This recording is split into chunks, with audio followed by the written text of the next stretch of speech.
I'd like to talk with you today about what it means to be a Christian in the 21st century. There is so much baggage associated with this religion. It has been so misrepresented in the media around us in our time and in the centuries before us. Many people point to the horrors and bloodshed committed in the name of religion. And so they throw the baby out with the bathwater, as is said, and disregard the content, the power within these teachings, because of what human beings have made of them, because of institutions and power and distortions. It is amazing that the wisdom, the life-transforming power within Christianity is still available, is still around after 2,000 years of abuse. Going back to the very beginning, when the church in Jerusalem thought that it was only for them, only for their people, and the struggles between Peter and Paul from the beginning. That oh-so human dimension of our character has hijacked, distorted the universal, eternal teaching, truth, wisdom, revelation made known by the Christ, by the Anointed One, by one whose intimate relationship with that which is at the heart of the universe, the uncreated one, made all the difference in the world for those who could grasp what was offered.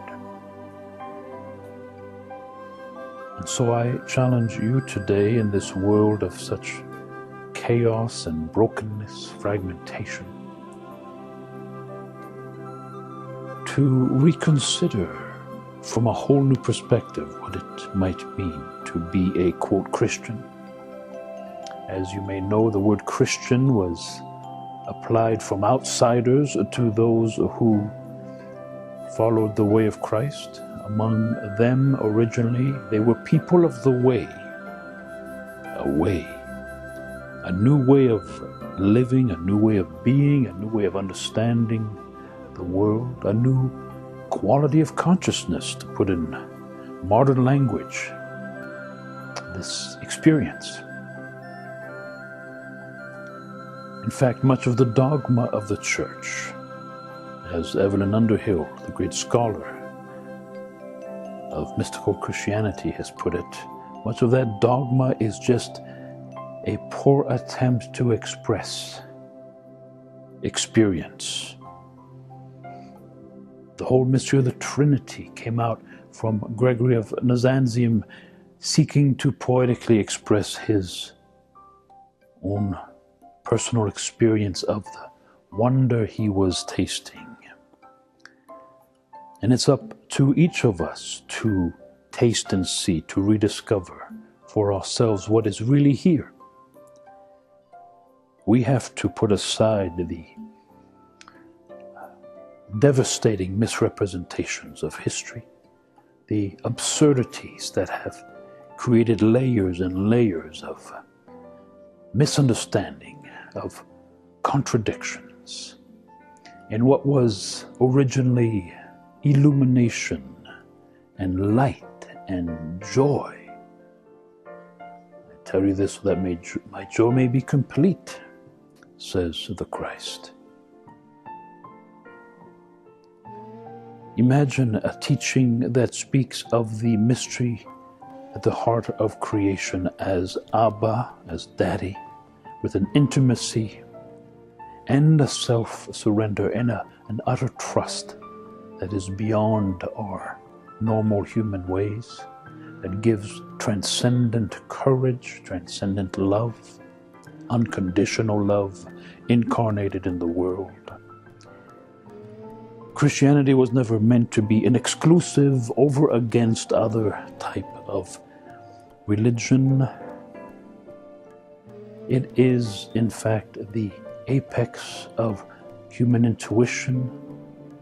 It is the ultimate expression of that transformation, that potential within each of us to be our spiritual selves awakened in the world. Channels of blessing to the world. Perhaps you've known people with that kind of light in their eyes, that kind of astonishing love that heals and renews because of their own love of that which is holy. In this 21st century, we have lost touch not only with the roots of these teachings, but with the very sense of the sacred and the holy.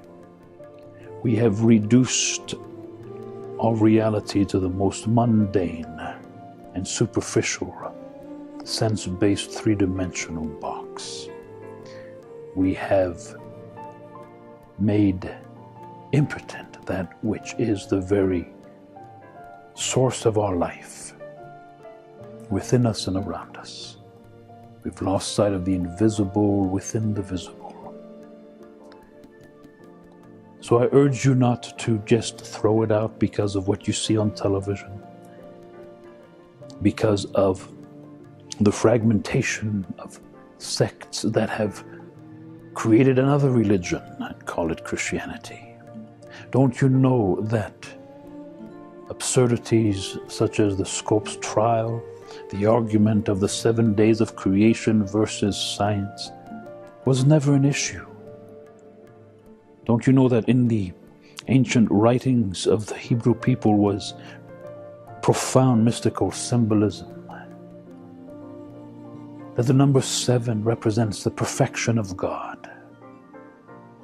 That there never was that artificially set up contradiction between spirituality and science.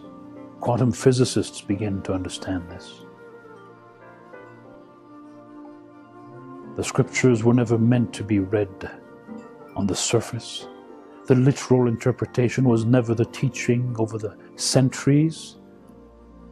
It comes out of extraordinary ignorance and disconnection with the whole legacy of Christianity.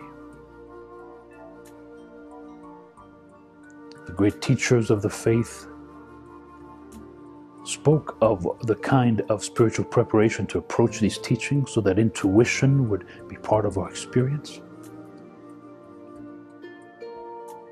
There was a recognition of a difference between the Old and the New Testament. As Jesus says, "You have heard it said, but I say to you." Something new, some new revelation of the nature of God was presented.